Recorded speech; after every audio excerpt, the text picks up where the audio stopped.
Incredibly, we are here for our last race of the day, the ZEO Prototype Cup, brought to you by the British Racing and Sports Car Club here at Brands Hatch. The gates are open, the cars are going to go out. I'm going to see if we can grab a very quick word with the driver of the Juno, Graham Charman. Had a quick word with Graham beforehand. A 2006 Juno, is that right, Graham? Yeah, that's right. Yeah, 2006. I think I'm giving away a little bit on weight to these two in front of me, so my game plan for this is to stick to them like glue. See if I can get a toe. They got the jump on me in the first race, so you know, see if I can stay closer with them.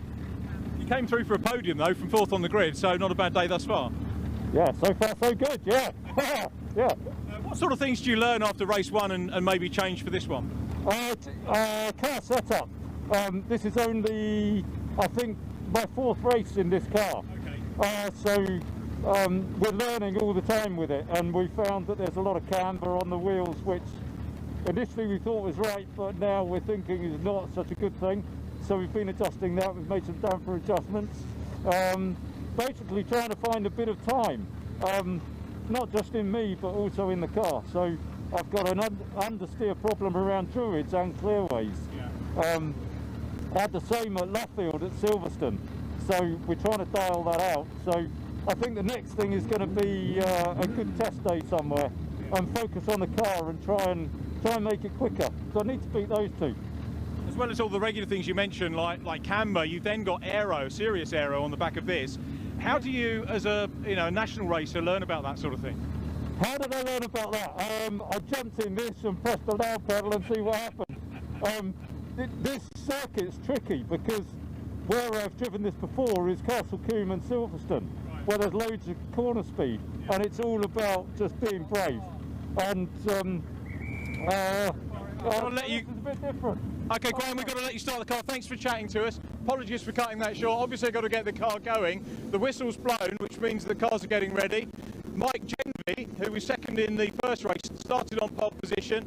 He starts on pole position for this one because this is the driver's second fastest lap time that gives him or her, if there's ladies involved, the grid position in the race. So it's Mike Genvy out front. Charles Hall, who won the race earlier on, goes out in second position. We've got the Juno, we've got the LMP3 Norma to watch out for as well. And to tell you far more about the cars than I can, up in the commentary box is Scott Woodward once again. Over to you, Scott. Thank you, Richard. Thank you very much for all your efforts today. I'm sure that if he does sign off at the end, then we'll be able to hear from him. But again, brilliant job in assembly area all day. One of the MCRs going to really help out in the pit lane. Gets a thumbs up from that. Thanks, boys. So, the final race of the weekend, the second of the weekend, their 4th of the season for the awesome ZEO Prototype Cup. Who doesn't love sports prototype racing? This is echoes of Le Mans and LMP racing all over the world. So, the car's being led out. It will be a rolling start, and as they head out for their warm-up lap here in the beautiful late afternoon sunshine here at Brands Hatch, we can give you the grid as set, as Richard rightly said, by their second fastest qualifying times. So, for the second 20-minute race, this is how they'll line up. Mike Genvy, who is at... so forgive me, something distracted me there. So Mike Genvy starts in pole position with Charles Hall alongside him, Graham Charman and Matt Manderson second. So it's Genvy Gunn from Chiron, then Juno and the Norma LMP3. Andrew Kempton back on the grid in 5th, thankfully, alongside Simon Freeman in the Radical SR10. Then it's Andy Fido and Alistair Smart on the 4th row of the grid, followed by Matthew Chamberlain this time, so it was Richard in the car first time. Chris Charles rounding out the top 10 in the Radical SR4. Tony Barwell in the first of the MCRs. He's alongside his fellow MCR racer Andy Chittenden on 12th on the grid. Next up we have Lee Collier in the ADR3 and Jay Shepherd in their UK MP01 EVA, the American car that's come across from the States. And then at the back of the grid, 2 more Radicals, Dominic Landon Down and Robert Rees. Dominic Landon Down, the only Class E car in the field, Robert Rees in Class B.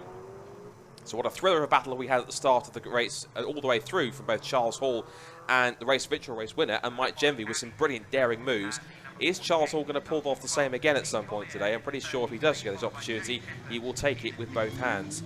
A beautiful sunny afternoon here at Brands Hatch to see these fantastically colourful sports prototypes in action. There's Chris Childs as the cars start to form up 2 by 2. The Jaguar safety car pulls in. Get ready for some more action to round off what's been a wonderful weekend of racing at Brands Hatch. Let's end it in style with some excellent sports prototypes in the ZEO Prototype Cup. So again, it's Genvy Gunn and Chiron from Juno, and Norma LMP3 and a pair of Radicals on the third row. All set for the final race of the weekend. Lights out, and we are going. Straight away it is wheel to wheel again. A cracking start from Simon Freeman on the SR10, up into 4th place past Kempton and the LMP3 of Matt Manderson. Through Paddock Hill Bend they go, up towards Druids for the first time. It's Genvi who leads. Second for Charles Hall. Third then behind it's going to be Graham Charman who holds on to the position. Simon Freeman in the SR10 there, up to 4th after he jumped up from the 3rd row. And down to 5th has gone Matt Manderson, former British GT champion, who's in that Norma LMP3 this weekend instead of Duncan Williams. 6th for Andrew Kempton. 7th for Alistair Smart. And there you can see Chris Child ahead of Jay Shepherd in the UK MPO1 Evo. Through Surtees, through the right-hander at McLaren, up through Clearways. There goes Jay Shepherd making a move. Chris Child will try and get him around the outside. It's great to see more closed-top sports prototypes in the UK, not just the open tops like the Radicals. We've got, of course, the Norma LMP3 and the MPO1. Hopefully we'll see more of those as we go. But now at the end of the first lap, it is Genvi who leads the way this time then, from in 2nd place, Charles Hall, former single-seater racer. Graham Charman in 3rd. He said it's only his 4th ever race in this car, so getting to grips with it pretty quickly, but running pretty well in 3rd place in that 2006 spec Juno. 4th for Simon Freeman, 5th for Matt Manderson. It's 5th for Andy Kempton, Smart 7th, Matt Chamberlain in 8th. There's Andy Chittenden and Chris Child rounding out the top 10. So quite a bit more spread out here in these opening stages, but I'm sure that when Charles Hall starts to wind up the pace on that, Chiron CN2 will start to pick up. There's the unique CTR01, the orange car that went through the shot. That's a car which has been engineered not just by Matthew, but his father Richard, who, if you're a fan of GT racing in the UK, particularly GT Cup, you'll recognise the colour and the name Richard Chamberlain, because he's always out in force in a bright orange, highly modified and developed Porsche 935, which takes it to some of the more modern machines, and that's a further development of another sports prototype for them, a self-built car. Great to have another different make, a different market in there, another self-built special in this series. This is what it's meant for, not just common cars like Radicals and Junos and Norma LMP3s and such, but specially built cars and cars that you don't always see too much in motorsport all that well, like the Genvi Gun, of course, which started out life as a purely a Gun TS6 Sports 2000 car, but Mike Genvi's developed it so much over the years that he can now call it a Genvi Gun TS6. And that car, not only that is it leading the race, but you can see it's just set the fastest lap of the race on lap 3 here, 44.925, as they come back down the pit straight. So Genvi still leads, Hall 2nd, Charman 3rd. There's Andrew Kempton, thankfully getting much further than he did in race 1 after he lost the back end of the car at the bottom of Paddock Hill Bend and stalled the engine, which meant they had to bring out the safety car to recover him. There's Matt Manderson, former British GT champion. Of course, he was out last time at Silverstone in the wet in a Radical SR8 and had a great battle in the wet conditions with that exact Norma with Duncan Williams at the wheel, and those two really did have a proper duel in the wet conditions between them, and it was Matt Manderson who beat the LMP3, and then there was a self-imposed spin from Duncan that forced the car to just clip the barriers on the exit of Brooklands, and because of that it forced him out of the race, sadly. But thankfully the car's in much better shape this time, so he carries on regardless. 4th place then for the SR10. It's also quite encouraging to see this potentially brand new Radical SR10 in the field. You normally get the older cars like the SR8s, the SR3s and the old PR6s as well, but it's good to see potentially the latest generation Radical, the SR10 in the field as well. And also as well, people look at it thinking, is that really an LMP3 car in the field? Yes, it is. It's the Norma LMP3. It's also known as the Ducan. It's still raced in the LMP3 categories around the world, particularly at the Le Mans Cup. And you can see the LMP3 in the mix. So it just shows if you've got an LMP3, if you happen to be watching, fancy some UK-based sprint racing, you know where to come, because there's one of them here. We'd love to see a few more if they've got the time and ability to come and race in the series. It's open to pretty much all sports prototypes that want to come and race. So if you've got a Radical or anything that runs in something like Sports 2000 or something similar, or it's a sports prototype special in many cases, if you want to come and give it a race, you can do. I'm sure that Grace, Williams and the entire ZEO Prototypes team will more than happily add more cars to the grid. They're looking to add about 20 for the season finale at Donington Park, and that should be pretty spectacular given the fact that Donington Park really is a wonderful, fast and flowing circuit, particularly when these kind of cars are in town. Always has been in the past.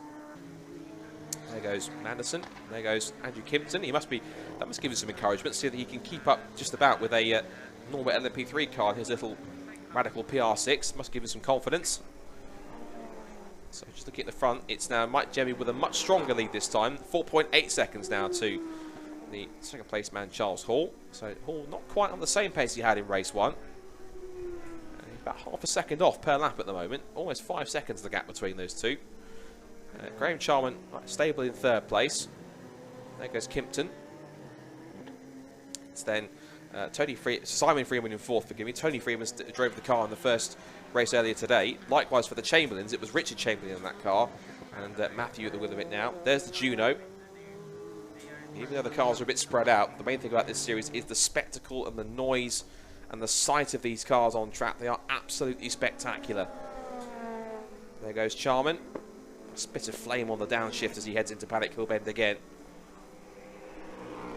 Back in the days, as Richard rightly said, of course, back in the days of things like the Thunder Sports and the old C2 challenge they had back in the day here in the 70s and 80s, it really was a fabulous series. And this kind of racing really does evoke memories of that and kind of very similar kind of noisy, fast, loud sports prototypes as it was back in the day then. I see it being referred to as a bit of a modern day equivalent in some cases. It's open to just about any car that wants to compete, including, of course, this car, Mike Gemby's Gemby 26. Oh, the SR10's had to stop. Simon Freeman's car's come to a stop just on the exit of Graham Hill Bend. Now, if they can't get that car refired, it will have to be a safety car to bunch the pack up again. He's trying to creep it forwards. At least he's trying to either get it back to the pits. He's refired it. He's trying to get it restarted again if he can. If he can't get it going, the safety car's on standby. Are we going to go safety car or can he get going? No, he can get it going. He's gone. Simon Freeman's underway again, so it won't be safety car, I don't think. They'll keep it on standby just in case. No, safety car lights are off. So they've stood down the safety car, which is good to see. So we'll keep on racing uninterrupted. Here comes Mike Gemby to put a lap on the MPO1, the closed-top Mazda engine sports prototype, all the way from America. Jay Shepherd at the wheel. Jay Shepherd's no stranger to the sports prototypes. He's driven Radicals. He's also driven in Brick Car. He's driven in also TVR Tuscans, amongst other things. And of course, on top of that, he's more recently raced in Fun Cup with his long-standing teammate and business partner, Ed Worthington. Of course, they formed the Wasp Racing Performance Parts Company. Of course, that was standing for Worthington and Shepherd Performance Parts. And certainly a venture that's certainly going incredibly well at the moment. Now they support the Mazda MX-5 Championships as well, amongst other things. So here comes Mike Gemby then. As the sun starts to kind of dip down a bit here, but still nice and bright here at Brands Hatch. He fires it past one of the Radicals, past the Matthew Chamberlain CTR01, so he makes a move there. Now they turn out of Druids to continue on that. The gap is, it's closed a little bit, 4.2 seconds now, so that last lap, it closed a little bit initially, and now it's gone back out again. It's gone back up another 2 tenths per second. Simon Freeman's come to a stop again, I'm afraid, this time just beyond the pit exit. So, again, if he can't get that refired, if he can't get it on the grass, again, safety car isn't on the lights yet, but it will be on standby just in case. It's right on the inside of the circuit, but even so, he's still not in a great position at the moment. He's got it going again for a second time. Now, I'd imagine if that's happened twice now, he may well have to bring it into the pit lane, because if it happens again mid-corner, it could prove a bit of a danger to the other cars around him. Simon will carry on, though. Hopefully, whatever issue he's had, it won't crop up again for a third time. It seems to be... it happened on the end of the straight towards Paddock, and before it was just there at the exit of Graham Hill Bend. So whatever the issue is, it's quite intermittent. There goes Alistair Smart's Radical PR6 in 6th position. But Simon Freeman's car is now a lap off the lead, and it's now quite further down the order. It's a lap behind quite a few cars. His next car is going to try and get past is the Barwell car. Now he is... is it happening again? He's slowing down once more down the pit straight. He's down the... I heard him down the gears. He's come to a stop once again at exactly the same spot. So I'm not sure what's going on with Simon Freeman's Radical there. Hopefully it's he has to try and get it refired once more. Is it... I'm really not sure what the issue is, but there's the Lee Collier ADR3. He continues on. He's currently 11th at the moment, 4th in Class C. There is yellow flags. Right, now Simon Freeman's got that car going again for a third time. So surely this time he has to come into the pit lane to get that sorted out, because I'm pretty certain the clerk of the course will start to frown on the fact that he's stopping on circuit constantly for a problem that he'll have to possibly come into the pit lane to try and fix. He probably is trying to get himself continue, going again in terms of getting around to the pit lane if he can. But at the moment, the more times he stops on the circuit, the less it's really working out. We've got the ADR 3 just coming up to be lapped by the Matt Manderson Norma. It's a fantastic looking car, the LMP3, of course decked out in the ZEO Prototypes logos. And charging down the pit straight he comes. It's wonderful V8 engine, just give it a listen. Oh, it sounds so good, that car. It's one of the best sounding cars of the weekend. It's Norma LMP3. It's brilliant. It's brilliant on the stream. What you hear it trackside, it is even better. It sounds such a wonderful sounding car. Now putting a lap on Robert Rees in the Radical SR8, but he's made it out on the track, so he's someone who I think had a late start, but was managed to get back out after he had issues, so he will continue on. He will simply just make it to the end. I think he might not get enough laps to be classified, but he will at least continue on to try and get out. I think he's only just exited the pits after he's had some issues earlier on that prevented him from properly taking the start. There goes the LMP3. And as they come back down towards Paddock Hill Bend again, the gap is still 4.3 seconds, although on the last lap, I was looking at the timings, and Mike Genby lost half a second. He was half a second slower than Charles Hall, so if he can pick his way through the traffic, maybe it's not quite over. If he can pick up some more pace, Charles Hall might bring us a bit of a grandstand finish. Leslie Collier, he was almost a no-show due to, let's say, various reasons which obviously we like to forget now that we've emerging out of the global situation, but thankfully he's given the all clear. So here he is in that ADR 3. If I looked at my research, and I think that car, as I mentioned earlier on, is originally an Australian designed chassis as far as I'm aware.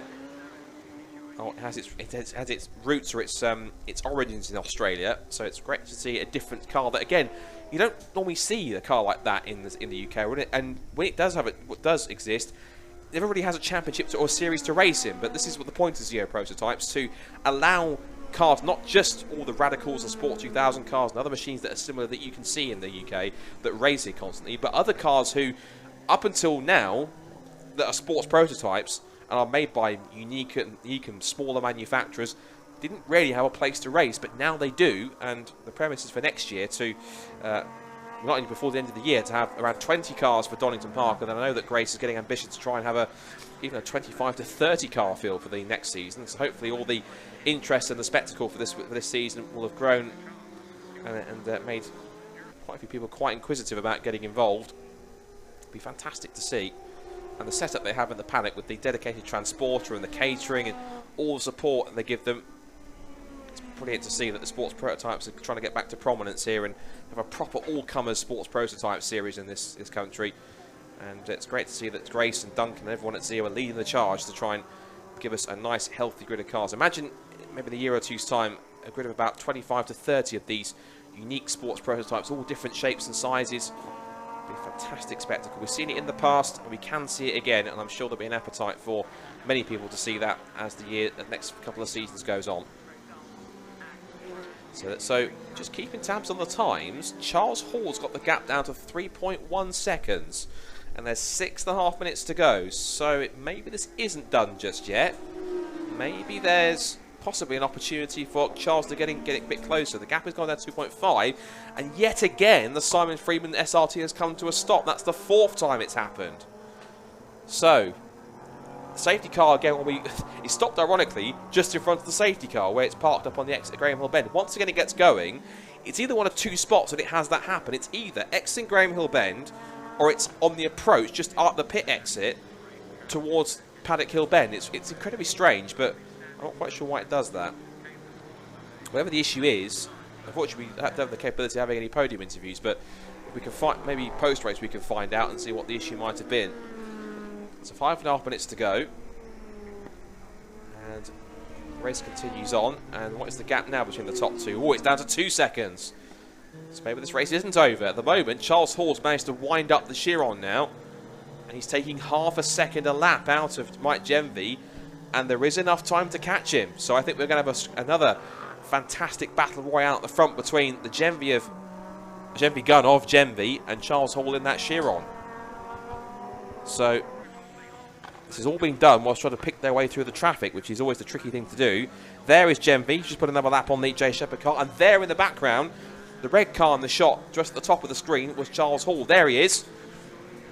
So I think you might have lost a bit of time in this particular lap, but again, it might not look like 2 seconds, but of course you have to remember these cars are that quick that 2 seconds can look like a much bigger gap than it already is. And he only lost 2/10 on that lap, just getting down the back markers. But Charles Hall, who has lots of experience racing as single-seaters in the previous few years, is certainly getting on with it. He did so in the first race, and from what we saw in race 1, he's not afraid to go for a dive if there's an opportunity. Case in point right there, I think it was past, I think that was Andy Chittenden in the MCR Sports 2000 racer. As now Mike Genvy comes through, and oh, look at the way he throws that car. That's how much grip and confidence he's got in the Chiron. Quite a long front end on that car. Reminds you of the old school like Clubman's cars, and even the old school front engine V8 Paynos LMP cars that you got there. Some brilliant unique machines. You don't often see kind of mid-engine or very long front end LMP cars. I think it looks like it is mid-engined. There's the Matthew Chamberlain CTR01, which is carrying on. And the gap is now 1.9 seconds. Charles Hall's got to get on with it. He's got to try and pick his way through the traffic. Now there's a section here where there is no traffic, and there's Genvy, there's Hall. So with a bit of clear air, maybe this will start to help him out. A little adjustment at the steering there. He saw the car just twitch on the apex, but trying to get the car darted in. There goes Genvy. What's the gap now? 2.1 seconds. It's gone out again by another 3/10. So in that lappery, it's advantaged Genvy with 3 minutes to go. At this rate, Genvy's going to have to get really held up by traffic, or Hall's going to have to pull out all the stops and put in some blistering qualifying style laps to catch up to Mike here. But at the end, it looks like it's going to be one apiece. You see that? Right, you can always see just how hard Mike Genvy was concentrating in a car like this with so much power and so much grip. Just further back, there's Graham Charman in the Juno. Nice to see a Juno back out on track. We haven't seen one for a while. I believe that we've got, I think, from what I've been told in the paddock, Andy Chittenden has picked up the Juno, which is the ex-Duncan Williams car. He looks like he's going to bring that one out at Donington Park, from what I understand. So some more potent machinery back on the grid. There's Dominic Langdon down in the field. Also, there's Robert Rees, who is several laps back, so I don't think he'll be classified, but at least he'll be able to say he got out there for the second race. Now, last time by, 1.7 seconds. The gap came down by another half a second, a personal best for Charles Hall for 44.945. So the gap is 1.7 seconds. Given the lap times, it's going to be close, and that won't help Mike either. He's blocked by Dominic Langdon down, gets past the Radical as it was being lapped by the LMP. Now, Matt Manderson's car, it'll be quick in a straight line. Genvy will get the slipstream, but it won't help him trying to get past here. And Manderson's car is just that quick in a straight line. Genvy goes diving up the inside to put a lap on him, but that won't really help in that. He'll get a small toe, and therefore, I guess because of that, he only lost 0.2 of a second. It would have been more had he not been able to get the advantage of getting the slipstream from the Norma. So I'm sure he'll thank Matt after that a little bit after the unexpected assistance. But now Genvy's got through. And look at Charles Hall go straight around the outside of the LMP. It came off camera, but you saw him just darting around the outside. So you're saying, look, get out of my way. I'm coming straight through. That was brilliant stuff. Oh, no contact. Oh, Robert Rees. Mike Genvy was so close to disaster there. That was such a close move. Robert Rees, there was contact between them, and Mike Genvy is incredibly lucky he got away with that. That was the lower speed part of the circuit, but if that had been a bit quicker and he'd been a bit more out of shape, that would have been game over for Mike Genvy. He would have lost the lead and he would have been giving it up to Charles Hall. The gap is still 1.5 seconds, but that was a bit of a fright he did not need. Down in towards Graham Hill Bend. Now he's managed to recover himself a bit. And now onto the back straight. They're going to have one more lap after this one to end our incredible Caterham race weekend here at Brands Hatch. You had all sorts of fantastic racing. All 5 of the Caterham championships have been brilliant. So is National Formula Ford, so is the pair of saloon car champions that we've had, the Track Attack Race Club and the CMMC Super Saloons and Tin Tops. And to add a little bit extra spice to activities, we've had these two incredible ZEO Prototype Cup races that still are going down to the wire here. 1.3 seconds is the margin as we go on to the last lap. So in terms of lap traffic, the only lap guy's got a lap, ironically, is the car in third place. So at the moment, Mike Genvy has lapped everyone up to third place. As in, he hasn't lapped third place yet, but he's lapped everyone up to the third place. He's got to try and get past Graham if he can, but I think the pace of the junior is going to be a bit too much with the gap he's got. And Charles will keep on pushing to the end, but it's going to run out of time and run out of laps. He's going to head into the final couple of the corners for the last time to round off a magical weekend at Brands Hatch. The second ZEO Prototype Cup race is going to be a even draw between the two rivals. Charles Hall won race 1. Mike Genvy wins race 2. It is a victory for Mike Genvy and the Genvy Gun TS6. Charles will close us in to literally 1,000th of a second over a second behind you. 1.001 in the end. Third place will go to Graham Charman. He will complete that lap. Here comes that's Anthony Barnes, I think, in 71. Anthony Barwell in the MCR. He will come across the line in 10th overall, 6th in Class B. Across the line has also come Matt Manderson in the Norma LMP. There's the MPO1, the Mazda-engined American closed-top sports prototype. Striking-looking machine. And it will come across the line to finish in 9th position and 5th in Class B. So rest of the field coming through. There goes Graham Charman.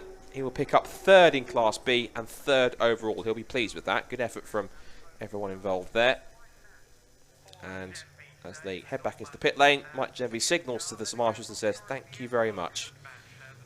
He's delighted.